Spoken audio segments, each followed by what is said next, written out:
got people still joining, so I'm just going to take a minute to make sure everybody gets properly admitted, and then we'll get started.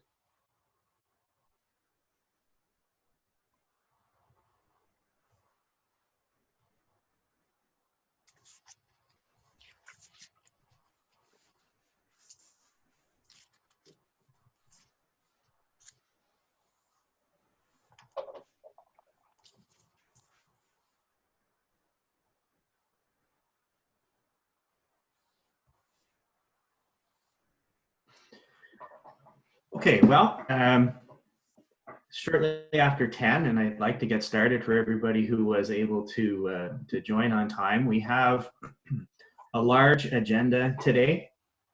I would let you know that we put the agenda together before the long weekend, which means, of course, before the emergency meeting on Monday and the changes that come from that. So we're going to shorten the agenda a little bit and move some topics next week.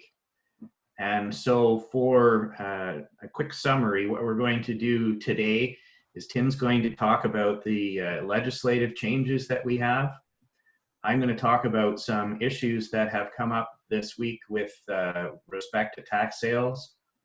Nuala and Tim are going to talk about best practices for sanitizing the workplace and limiting risk to the corporation. Mia's going to talk about electronic budgeting. I have a little bit about formal decision making to make sure that we're continuing to do things properly, and then Mia will wrap up with our helpful reminders at the end. So for those of you who are joining for the first time, my name is Paul Cassan. I'm counsel at Wishart Law Firm. Just celebrated 22 years there, working in municipal law. And so we have set up a team in our office of municipal lawyers, sort of focusing on various individual areas. I do a lot of counsel training and governance work. Nuala Kenny, who's with us, is a certified specialist in municipal law. She used to be the city solicitor for Sault Ste. Marie before we stole her. I can, because Sault Ste. Marie's not on the call this morning. So Nuala's going to speak, and we're certainly happy to have her. She was over at the city for close to 20 years, I believe. We then have Tim Harmer, who is a specialist in just about everything you can think of. And if you think of an area that he isn't a specialist in, let him know, and he'll get a master's in that promptly. He's our he's shaking his head. He's our certainly our intellectual property law expert, and helps out with a lot of drafting and research. Mia Corella is another that's been with us now for, I think, about 5 years. Mia's been prosecuting provincial offenses, among other municipal law, for 3 years, and does a lot of municipal bylaw enforcement work. So she has a lot of experience in that regard. And then Brittany Hodgkinson is the one that keeps this mass of people glued together, and she's the one you have the contact with, I'm sure. If you ever have a question that you need to speak to somebody about, if you let Brittany know, she will be able to grab us by the ear and make sure that you get your answer. So with that, the way that we run these webinars, if you have a question, use the chat feature.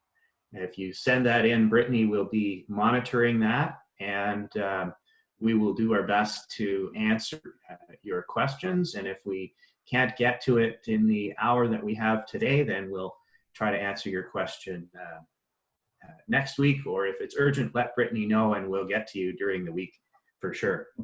So with that, I'm going to hand it over to Tim Harmer, who's going to tell us about the recent legislative changes that are important for municipalities and municipal staff to be aware of. So Tim, if you could help us with that, thank you.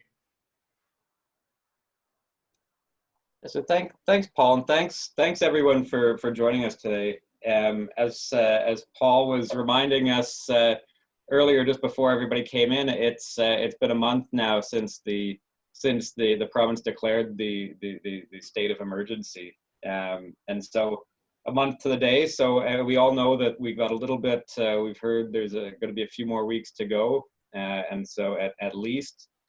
So still, I'm fortunate to hear from most people that everyone's doing well and being safe and continuing to work as best they can as we get through this. The province, as Paul mentioned, there was a meeting on Monday, and quite there was some activity there. One of the principal things that happened was the province passed Bill 189 on April 14th. And it's titled Bill 189 Coronavirus COVID-19 Support and Protection Act 2020. And what that does, that legislation amends a number of pieces of legislation, including the Development Charges Act, the Education Act, the Police Services Act, and the Planning Act, as well as the Ministry of Training, Colleges and Universities Act. And it makes a number of changes. But when we spoke, I thought I would talk to you guys about the changes to the Planning Act. And what it does is it authorizes the minister to make regulations in connection with a declared emergency under the Emergency Management and Civil Protection Act, which is what the current emergency has been declared under. And what it does is it allows for the minister to make regulations for, among other things, to govern the application of periods of time described in the Act, the Planning Act, and also, of course, the Companion City of Toronto Act as well, and to provide that in certain cases, an emergency declared under the Emergency Management and Civil Protection Act is deemed not to apply or to never have applied. And so what we've seen is that the province actually passed it did pass a regulation under the Planning Act, and I'm looking at it right now. It's called it's Ontario. If you want to look it up, it's Ontario Regulation 149/20. And it's made under the Planning Act. And it's entitled Special Rules Relating to a Declared Emergency. And in the interest of time, it's not a very long regulation, but it does amend a number of time periods applicable to the Planning Act. And also, it in addition to that, it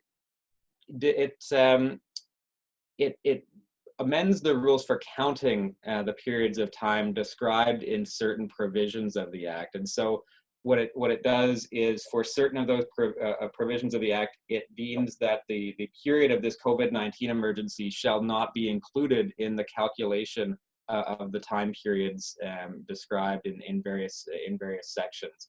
And there's quite a few of them. That part is in Section 5 of Ontario Regulation 149/20.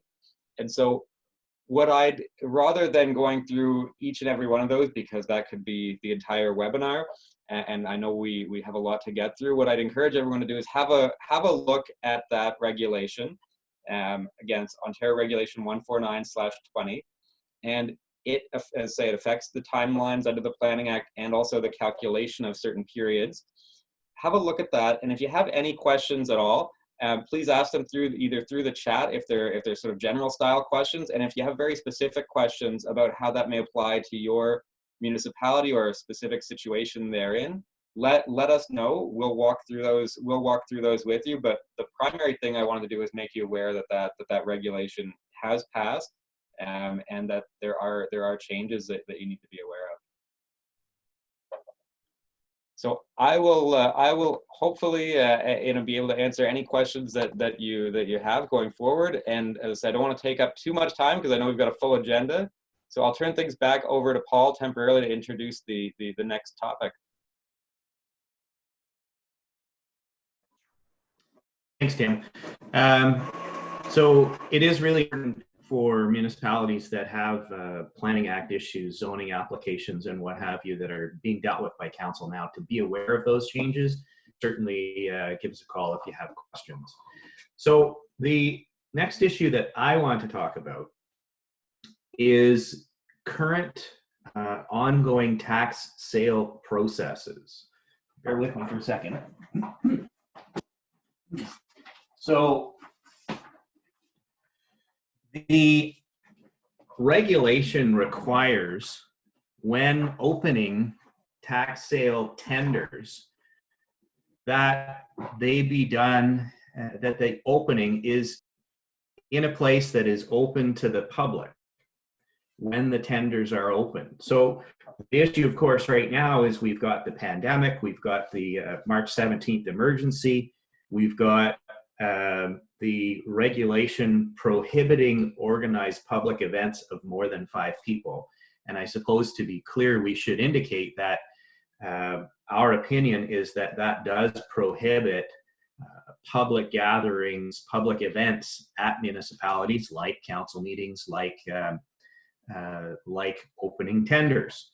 And so our advice to treasurers is that councils, where you have tenders that need to be opened during the emergency, that councils pass a bylaw giving direction to the treasurer to open the tender using an online accessible process like we're doing today with the webinar on Zoom. The other place that I've used successfully recently is Microsoft Teams, and that worked fairly well. Now, typically, the process for opening is governed by the treasurer, and I usually say that that means this is the treasurer's discretion, and the treasurer gets to make the decision about the process.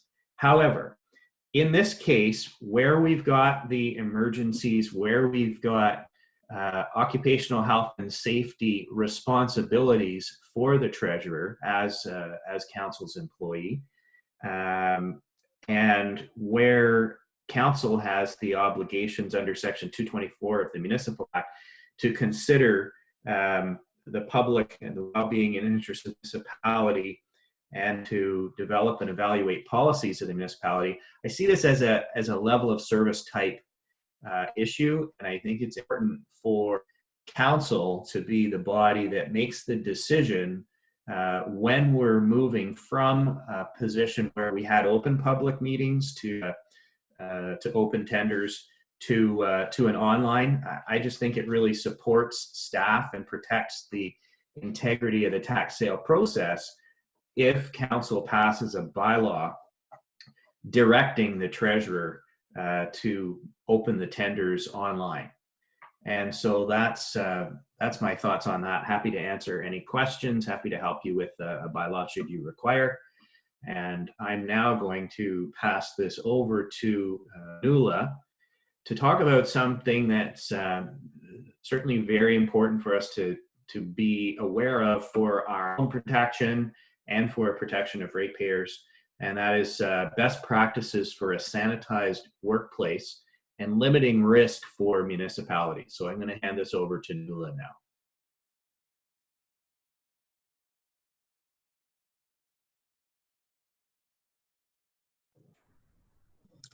Good morning. Thank you very much for joining us again today. I'm glad to see so many participants, because for all of us, that's an indication that you're healthy and safe. And of course, that's the #1 priority. So I'm delighted to see that again this morning. And also, I want to extend all of our thanks to each of you for attending. Between the group of us, we attend lots of webinars so that we're staying current with information, and it is really an information overload at this point. So for you to have selected our webinar to listen to, I really appreciate that very much, and we would like to keep it tailored to each of you. So please do bring forward topics that you'd like us to talk about, and we will definitely make our best efforts to cover them in upcoming webinars. Today I'm going to speak about cleaning and sanitation techniques that we can implement to limit the spread of the virus. And hopefully I'll be doing a revised version of this session sometime in the coming weeks, where we're talking about reintroducing the public and reintroducing all of our workers back to the workplace. But at the moment, because we're municipalities and many of the services we provide are essential, we're requiring our workers to come to the workplace. As employers, we have an ongoing obligation under the Occupational Health and Safety Act to make the workplace safe for our employees. And in this day and age, that means trying our best to keep them safe from the virus. Probably going forward, the way we look at a workplace and the way we clean not just our homes, but all areas will be, I think, forever changed as a result of this. As far as we know, as far as the World Health Organization is saying, the Center for Disease Control, the only method in which the virus can be passed is through respiratory droplets. But unlike a lot of bacteria or viruses we've seen in the past, this seems to also be able to survive for hours and in some cases days on hard surfaces. That's very unusual and concerning, of course, which casts cleaning as a very important tool against the virus. Because you're requiring your workers to come into work, you really want to be careful that they cannot say in the future, I got sick with coronavirus by coming into work. First and foremost, you don't want your staff to be sick. You don't want them to infect someone else. We're hearing about fatalities. We certainly don't want that. And then on a much more commercial pedestrian level, I guess, you don't want a lawsuit to follow. So it's very important that you follow certain cleaning protocols right now, because you are requiring your workers to come into work. So the first set of cautions are the ones we're very familiar with: personal obligations about hand washing, social distancing, telling even your very essential workers, if you're sick, if you're displaying symptoms of a dry cough or a fever, do not come into work. Of course, if you've traveled to self-quarantine for at least 14 days, those are all going to stay in place. But we're recommending as employers that you constantly remind your staff of that. Be that with posters or with, if you're doing, I know a lot of places like our workplace, we have daily morning conference calls to remind staff, are you feeling well? Make sure you follow these recommendations from the CDC about hand washing, social distancing, and so forth. Additionally, many workplaces have a lunch area or a kitchen, and if you do have that, we're really strongly recommending, and it's coming from the CDC, that for this time period, you use disposable cups, cutlery, and the like, rather than just rinsing a coffee cup. Of course, if you have a dishwasher, that's not going to be the same application. But if you don't, if you just have people washing water glasses and coffee mugs, for this time, we're recommending that you outfit the place with disposable cups and cutlery. There's a difference when you get to cleaning the office and the surfaces between cleaning and disinfecting. Cleaning really is just removing dirt, grime, debris, germs, and the like. That is not killing a virus. It's important, we're hearing from the Centre for Disease Control and Health Canada, that you clean first and then disinfect. Cleaning will not kill the virus, but it will lessen the number of virus that are on the surface. When you're disinfecting, you're using a chemical to actually kill the virus. And although it is unusual that it survives on hard surfaces, we're also seeing, fortunately, that it is killed by disinfectants. Health Canada has identified over 200 products that are identified as disinfectant. A disinfectant is a cleaner that has a drug identification number, a DIN, on it. And Health Canada has a list of what they are. If it doesn't have a DIN, it's not a disinfectant, it's just a cleaner. We're also understanding from health officials that homemade products of just soap and water are not sufficient. It needs to be bleach, hydrogen peroxide, or one of the DIN products. Sometimes, especially when we're trying to go green, we've gone really in the opposite direction. I'm speaking very differently than I would have even 2 months ago, frankly, recommending, you know, disposable cutlery and coffee mugs, and also recommending against, you know, cleaning with vinegar and water, cleaning with lemon juice. That's not sufficient to kill the virus. Also recommending for employers to introduce a cleaning protocol. So someone or a number of people are identified as people that are going to clean the office space and the frequency with which certain areas are cleaned. So for example, frequently touched surfaces such as doorknobs or light switches, the minimum they should be cleaned with a disinfectant, I should say disinfected, not cleaned, is twice a day. But it may well be more than that depending on the type of traffic you have, or if you're having people, for example, if your works crew is coming in and out so that they've been out on in the community, you'll want to clean those frequently touched surfaces and disinfect them much more frequently than you would normally. It's important that whoever is cleaning have proper PPE, that they're wearing proper rubber gloves, masks if necessary, eye protection, so that they don't get sick or nauseated from using the cleaning products.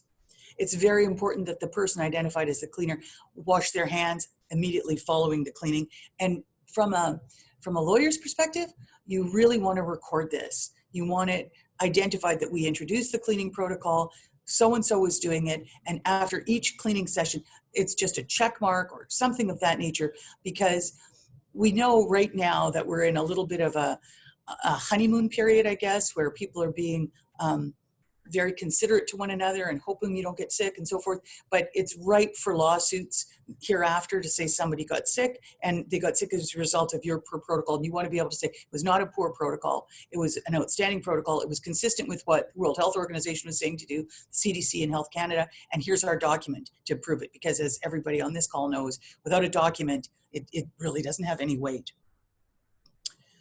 Going forward, I expect, and the idea that we're reading about a lot is that the cleaning industry is going to become certified. They'll have some certification protocol in place that they can say that you're virus-free, that you're certified sanitized, or something along that nature. They're working on it at the moment. At the present time, all we can do is follow these procedures. And following them will not only help to limit the spread of the virus, but it will help to protect you in the event, knock on wood, that there is that a suit or that even an allegation is brought against you that you in some way allowed a person to get sick at your workplace. So that's the state of the cleaning for today. I expect that's a project that's going to grow, particularly when people start going back to work. And I read a headline this morning that in Toronto, they're looking at possibly going back in 4 or 5 weeks. I think that's optimistic, but the day will come. And then I expect the cleaning obligations will be much stronger than they are today. So that's a summary of the cleaning obligations. I'm happy to tell you that we also have kits available through Wishart where we can sort of look at what your workplace looks like and make a recommendation and provide a checklist for you so that it's actually tailored to your workplace and it's not just sort of a generic clean and disinfect. So we're delighted to do that. If anyone's interested or has concerns about an area in their workplace, connect with us offline after the call or in the coming days. We'd be happy to set you up. Thanks, Paul. Thanks a lot. Thanks a lot, Nick. So just to highlight some of the things that Nuala said, you've probably heard me say it before, but in our world, if it's not documented, it didn't happen. And so I would think that in addition to getting your cleaning protocol put in place, it's critically urgent to get your cleaning protocol documents organized and set up.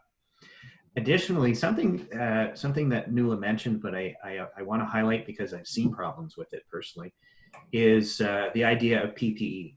So we all know that health recommendations are for wearing masks, for wearing eye protection because the virus can easily get in through your eyes, that people wear gloves. And I saw a picture of a fellow who was grocery shopping, who was wearing gloves, but he had taken his glove off, had it in his mouth by the fingers, and he was using his bare hand to type on his cell phone. So he thinks that he's safe. And I think that's the point of this story, is that when you're outfitting your folks with PPE, it's very important that you train them how to use it properly and not let them simply think, oh, I have a pair of gloves on, so I'm safe from the virus. Because if, regardless of whether you have gloves on, if they're coming in contact with the virus and then touching their face with the gloves, that's defeating the protection. So it's important, in addition to having a protocol, to have a training protocol so that your cleaning people know the proper use of the PPE that you're outfitting them with, so that they know how to take off the gloves without infecting their hands, that there's a process for washing and so forth. So thanks very much for that, Nuala. Now, a very important topic Mia is going to address is how to do your budgeting process using online meetings. And that is something that everybody is probably thinking about and working on right now. So I'm going to pass this over to Mia. And again, if you have any questions or comments or ideas, please use the chat feature, and we're happy to try to work those in and answer them. Go ahead, Mia. Thank you.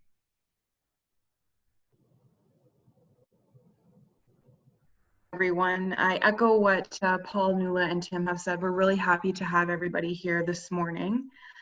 In the past webinars, I spoke a lot about electronic meetings. So with respect to electronic meetings, the budget is something that is probably on everyone's mind right now. So I kind of want to talk about the importance of the budget during this time, and the fact that it can be dealt with using electronic meetings. So the municipal budget is an important forecast and guide for municipalities. A well thought out budget will result in the elimination of unnecessary expenditures and increase the efficiency and the methods of collecting revenue and preserving the credit of the municipality. So municipalities deliver some of the most vital services to the community, and we have to keep this in mind, especially during the times that we're going through now. So the two key components of the municipal budget, of course, are the operating budget and the capital budget. There's always a balancing act between cost saving and service delivery, and these sometimes can be difficult choices. So no time has been more difficult right now for a municipality than what we're going through right now, and the budget has to be set during the times of global pandemic, and that's something we want to talk about today. So municipalities often invite input from citizens with respect to the budget. So the practice of inviting citizens to budget meetings is something that is very prudent, and because there's so many difficult choices that have to be made, it's important that residents have some say in those choices, especially during this time. And because of the current pandemic, budgets are even more vital because of the uncertainty that the future holds for us, and because of the challenges of still getting that public input given the restrictions to public gatherings and the implementation of social distancing. And we want to make sure that we're always adhering to those requirements and guidelines. So the municipal budget is an important opportunity for municipalities to bring the voice kind of calm and reason during this very uncertain time, because as we know, there's a lot of uncertainty and there's a lot of panic, but we have to kind of look at it in a positive way and how we can be positive about this. So during this time, I would, of course, and we all encourage the input from citizens on the passing of the budget and the contents of it, and of course encourage it by way of email. That way, again, we adhere to social distancing and we always keep that in mind. So there's a few things that I kind of want to talk about when passing the budget, and especially electronically. I know that in past webinars we've talked about agenda items, and you know, if it's not something that has to be dealt with now, it can be deferred to a later time. So I think it's important to make the budget a priority. You know, at this time, we're encouraging councils to deal with priority issues and then defer others. So this will help limit, I would say, maybe the swell of the virus, and you know, limiting the number of people that are gathering, and it will also limit the likelihood of errors that are made when attending meetings electronically and passing the budget electronically. So the budget needs to be a priority to ensure that the community can operate in the coming year. So what I can suggest is, you know, start early to communicate and let the municipality and its citizens know about the challenges that you're facing now and how you intend to deal with them. It's a time to be transparent. It's a time to be honest, and it's a very challenging time. So I think it's important to remind the community that, you know, everything is going to be okay. We might just be running a little bit differently. Prioritize within the budget. So this is something that should be done somewhat as soon as possible. And the number one priority, I think now, and this speaks to a lot of what Nuala said, is the safety and health of the community. That's very important. So, you know, you may have to diversify funding and recognize that these are unprecedented times, and perhaps it might be an appropriate time to address reserve funds and maybe how they might be able to help during this time. And it's important also to think post-pandemic.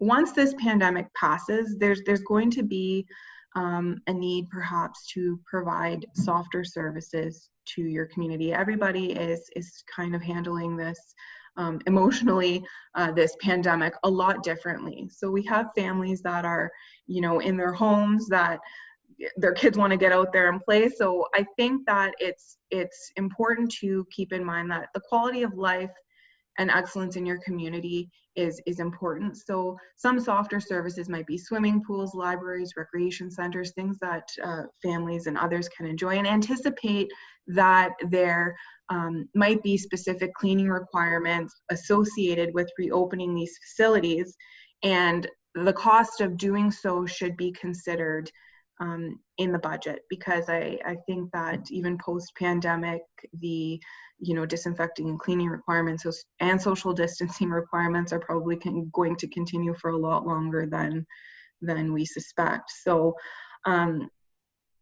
it's important. There's going to be certain public confidence to have people return to these activities. So, you might want to consider in your budget a marketing challenge to have people return to facilities, to instill that confidence that you may need to enlist outside help to do this. This will also come at a cost. So it's important to keep post-pandemic costs in mind as well. So we have a lot of excellent resources that can assist you in setting these priorities and how to communicate electronically and reviewing budgets and policies. So we'd be happy to assist you with this. And like Tim, Nuala, and Paul said, don't hesitate to reach out in the chat. And if it's something more specific to your municipality, don't hesitate to send us an email. So thank you, everyone, and I'll turn it back over to Paul. Thank you very much, Mia. So Mia's comments got me to thinking about some advice that I've been giving to clients over the past week.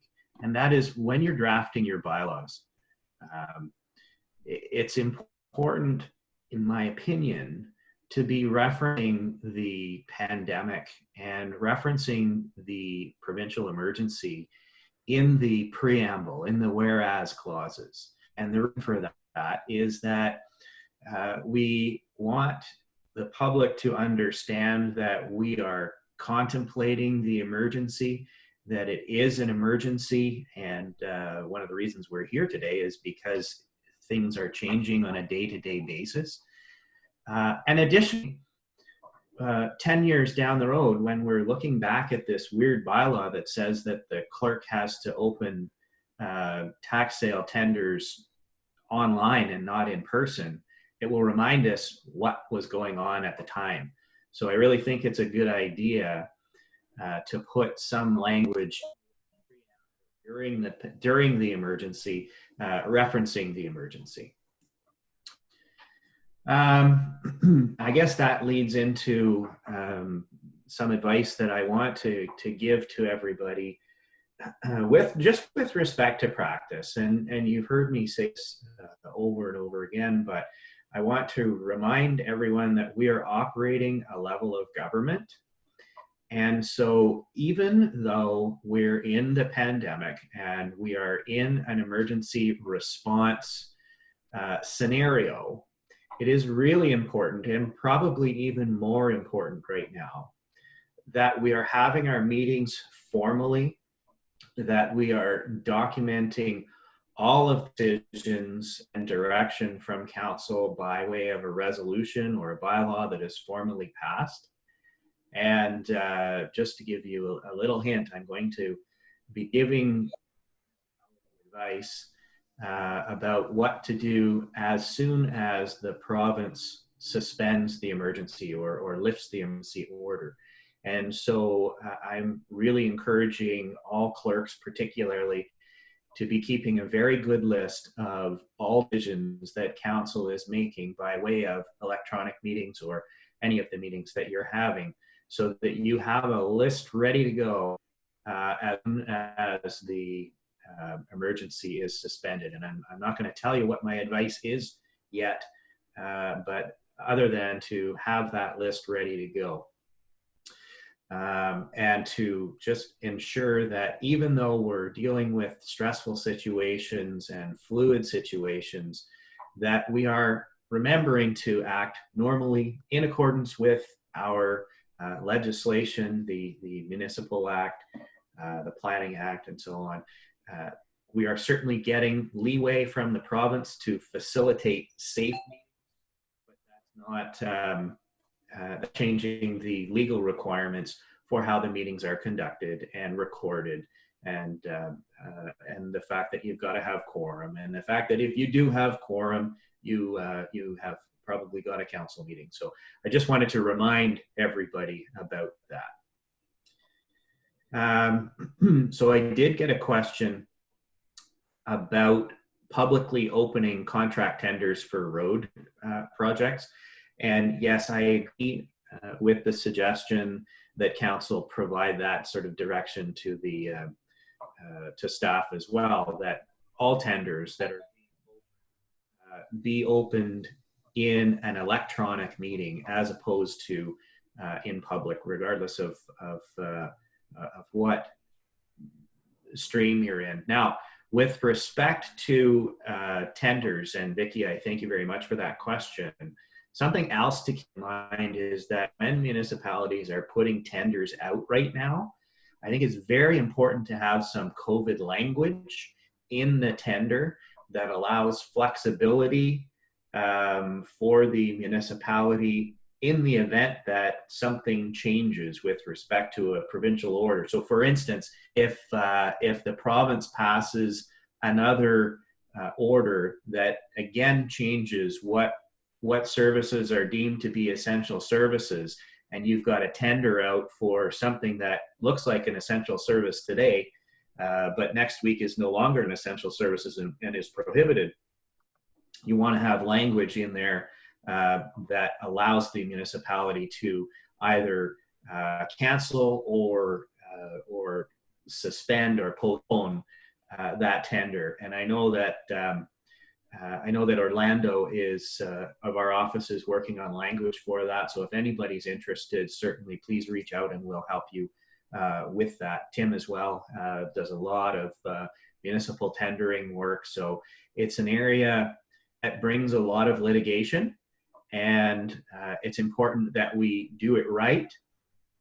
And while there are a lot of there is a lot of leeway given, and I'm certainly advising municipalities to make best efforts to do the right thing when we're in this cash crisis we are in right now. Contractors are going to have trouble meeting their required cash flow, and so they're potentially going to be more litigious once the emergency is suspended. So I just want to make sure that that you're aware of that issue. And so now I'm going to turn the floor back over to Mia to do her weekly helpful reminders. Mia spends a lot of time every week sort of combing articles and legislative changes and coming up with a bunch of ideas about how to best practices. So I'm going to hand this over to Mia.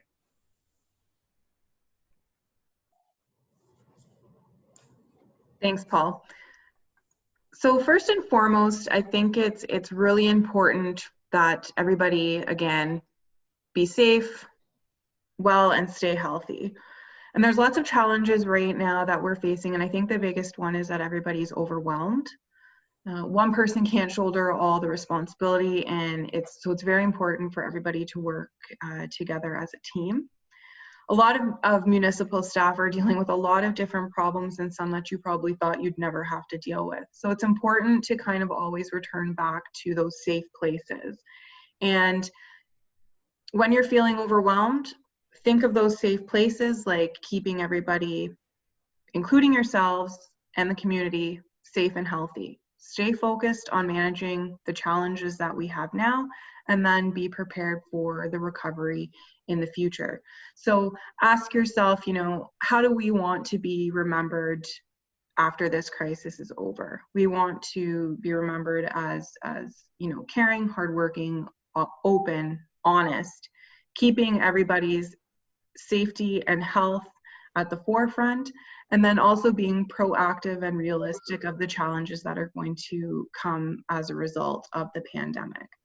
So with that being said, we're here to support you in anything that you need, and just always to remember those safe places of keeping everyone healthy and being focused on recovery.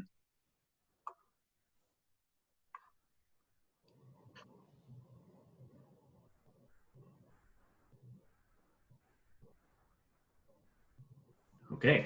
I think that's a really important message about being healthy and keeping health and safety issues at fore of mind. And that really goes to the idea that I had about being reference to the emergency in your bylaws and resolutions that you pass.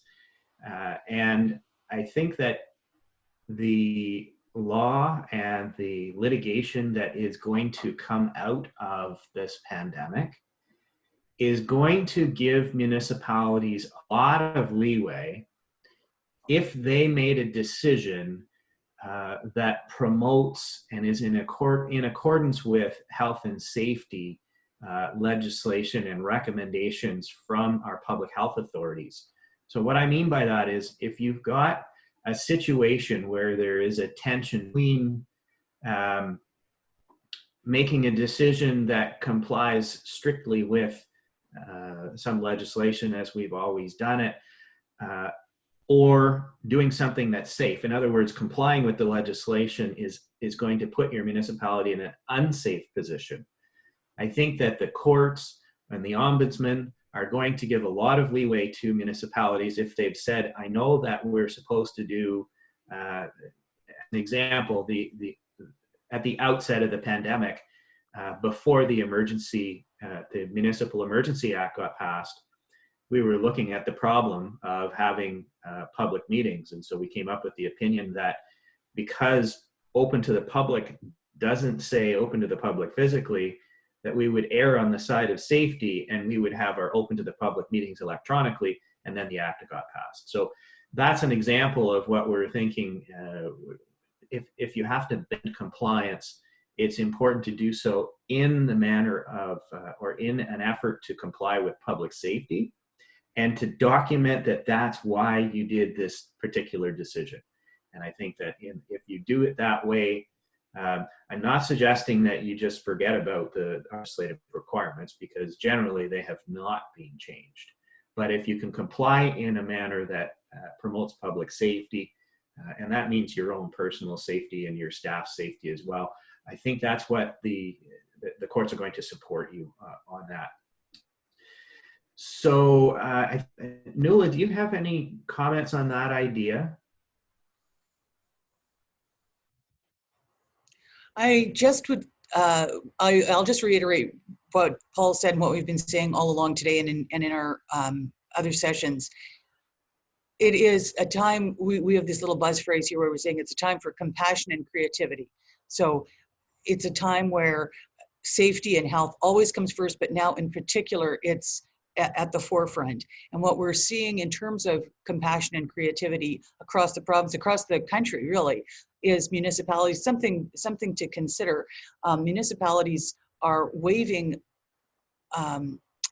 originally we began asking municipalities, maybe you want to dial back the tax collection at this time for taxes that are in arrears, because it just is such a terrible economic time for people. And many municipalities have opted to do that. But we're seeing it going even further, where some municipalities are deferring taxes that are not even in arrears. They're just deferring taxation at this time. Others are saying, we're not collecting debt. We're not doing the provincial offenses collections. Right now, we're deferring it. I don't think any of that is ever going to come back to bite a municipality. I don't think a court is going to say, well, you know, you've you've passed a statutory limitation, so now you can't collect that debt. If it's based in health and safety and compassion and creativity, it's going to bode very, very well for you. So it's funny, when I was working at the City of Sault Ste. Marie, we always used to say the council needs staff, staff needs council, council needs the community needs staff. It's really an interwoven three-party web. And to that end, you need money to fix the streets and to pick up garbage. And you get most of that money from taxpayers. But if taxpayers aren't working, then you don't have that money. But then the garbage doesn't get picked up. So it's different for every community. It does deserve some thought, though. And I would say at least this: if you are still continuing with your collections, with tax enforcement, with debt collecting at this time, it would be my strong recommendation to look at any way that you can do that in a more economic focused manner, so that you're aware that there are really tough times for people. And Paul often says when he's doing collections, give me something. Tell me that you can pay it in nickels over time. Give me something. Let's put some sort of an agreement in place so that we're not waiving the debt, but it's manageable for people, because you don't want to. There's no point in taking a very strong approach to someone that can't pay, and there's less of a value in doing that right now when we are in an unprecedented pandemic that is having very, very severe economic consequences for communities and for individuals. So if that's something you want to discuss, I really don't think I can see it more broadly than that, but it does need to be looked at on an individual community basis to see. Like I was reading recently that there's, I don't know if you saw this, there's an island off the coast of New York, or off the coast of Miami, called Fisher Island. It's one of the wealthiest islands, one of the wealthiest places in the world, and it's a gated island, and they have purchased for all of the uber rich coronavirus testing kits for all of them and their help and their staff. So if you live on Fisher Island, maybe you can be a little bit more strong in terms of debt collecting. If you live in a city like Sault Ste. Marie, where people have tough times regularly because we're in the north and it's an industrial-based town, maybe this isn't the time to be collecting very forcefully. So it does vary from place to place. But to reiterate, now is a great time to look at creativity in terms of how you would collect, and that in the interest of the health of your community, frankly, mental health, economic health, and of course, physical health, you took this decision. You made this, your council made this decision to go back on some collections. And as Paul always preaches to all of us all the time, make sure it's a council decision, not a treasurer decision, not a CAO decision. Make sure you have the backing of your council.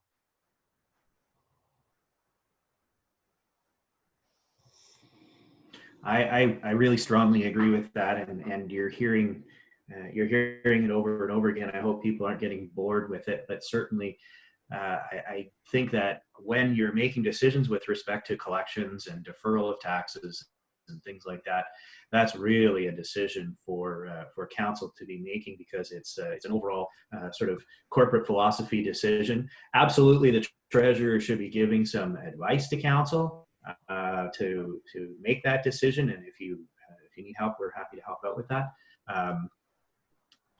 And yeah, I think that this is an opportunity where council needs to be involved in providing guidance and leadership for the municipality. And certainly we province assist municipalities by deferring the education tax payment. So they've done I think a good job to give money to municipalities to handle and buffer over this collection period. So I'm now going to hand this over to Tim, because I skipped over him in the agenda. And Tim is going to talk to an issue that a lot of people are probably looking forward to and wondering about, and that is the idea of marinas and the provincial government's letter to the Boaters Association. So I'm going to hand this over to Tim, and he's going to tell us whether we're sailing this summer or not. Yeah, so thanks, Paul. And actually, just before I talk about the boating, the marina issue, I should say, which is which we do have some guidance on through a letter that was provided to the Boating Association. There were a couple of questions that I just wanted to address really briefly. One was a question about essential services and the fact that the list speaks to essentially speaks to businesses that are providing those services, and obviously they are exempt from the requirement to close.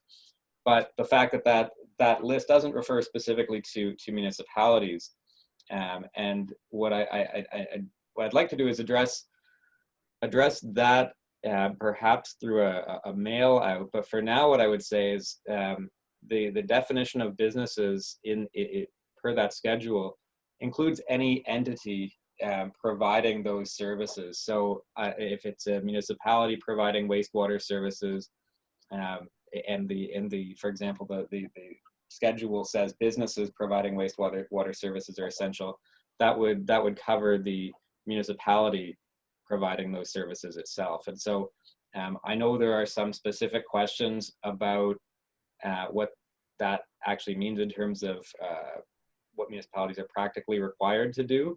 And so perhaps that's an offline conversation, but I wanted to have that just that broad answer given before I jumped in. There was also an answer about the appeal process and that the new regulation that amends some of the time periods. And that's another question that I would rather do perhaps next week or through a mail out, because it's a bit of a lengthier answer potentially. But I just wanted to let everyone know that we are looking at the questions, that we are considering them all. But I know I've only got a few minutes left with everyone, and so one of the other things that I came up was about the marinas, let's say. And marinas specifically, as opposed to something like a boat launch, for example. Marinas are covered under section 21 sub 2C of the new list, and the new list essentially, and I'll tell you what it says. I have it on my screen. Hopefully here I can tell you what it specifically says about municipalities, or about marinas, I should say. In any event, I don't see it on my screen, but what it says is that marinas may continue to operate only to the extent to provide individuals access to their primary place of residence. And that's created some difficulties. Of course, we know Premier Ford actually, it was just yesterday that he made the announcement that fishing season is going to remain open, which is I'm sure a happy thing for all of us, me included. But he's not going to order any fishing derbies necessarily to not operate, but he's certainly going to encourage the operators to not to cancel their events. But fishing season is going to remain open. Marinas, though, that's created a bit of an issue. And there was a letter from the Minister of Transportation to the President of the Boating Association. It's online. If you Google it, it was from April 10th. And what it says is, and I think it's best if I read it to you, and then perhaps we can have, if there's specific questions. I always hate reading something, but I don't like to paraphrase when it's a ministry letter. It reiterates that it provides the following guidelines, and it reiterates what I said about what the schedule says. A marina may operate only to the extent necessary to enable individuals to access their primary residence. They've added on including Indigenous communities, and they've provided some guidance. They're saying, for example, there's no land-based route or access to the residence. Accessing seasonal cottages is inconsistent with the government's stay home, stop the spread message. And so the guideline there is, if the marina is only staying open to, as opposed to service people accessing their seasonal cottages, that's not something that the government is encouraging through its guidelines. Although practically speaking, that can be difficult to assess whether somebody's doing that or to their primary residence. Marinas may also operate to support other essential services, including policing and law enforcement, including, of course, the MNRF, fire and emergency services. Marinas can also operate to support businesses that produce food by fishing, and to support food supply chain.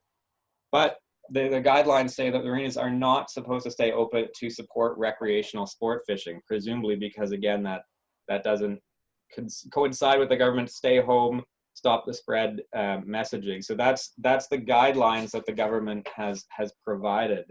And so the government also, in that same letter, the government reiterates that all communal or shared public or private outdoor recreational amenities everywhere in Ontario are to be closed under the order that I think we talked about last week. One of the things I just wanted to mention quickly about that is that parks, there's some confusion about public parks and whether people can still walk through them.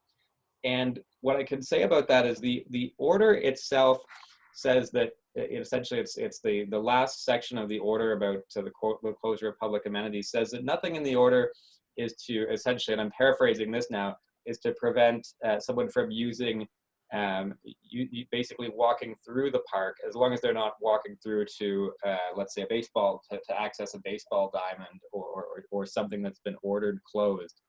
That doesn't mean, of course, that a municipality can't prohibit somebody from doing that, or that a municipality can't order their own park to be closed. It just means that it's not required necessarily to be closed to pedestrian, for example, walking trails, etc.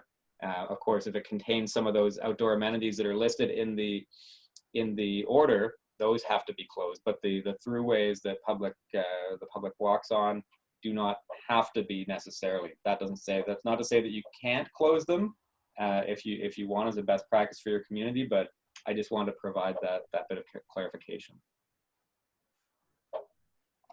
And that's all I have. I'm just looking at it. Looks like maybe I missed a question.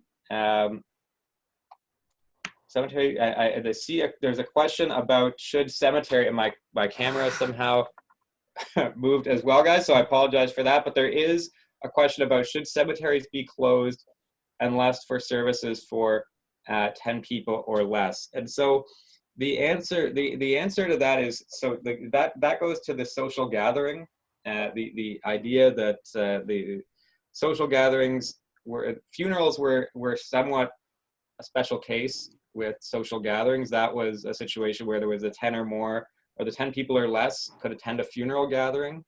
And so the specific, my thoughts, subject to anything that Paul or Mia or Nuala have to say about it, is I would suggest that that cemeteries are not specifically listed as an outdoor amenity in the order, and consistent with the other order that talks about funerals, I would suggest that cemeteries could remain open, of course, subject to the requirement that any funeral that is to take place there not include more than 10 people. And so I know, again, it's a difficulty in terms of enforcement of that, and so that may become a question of whether it practically makes sense to close the cemeteries as a precautionary measure. But I'll see if Nuala or Paul or Mia have any other thoughts on that.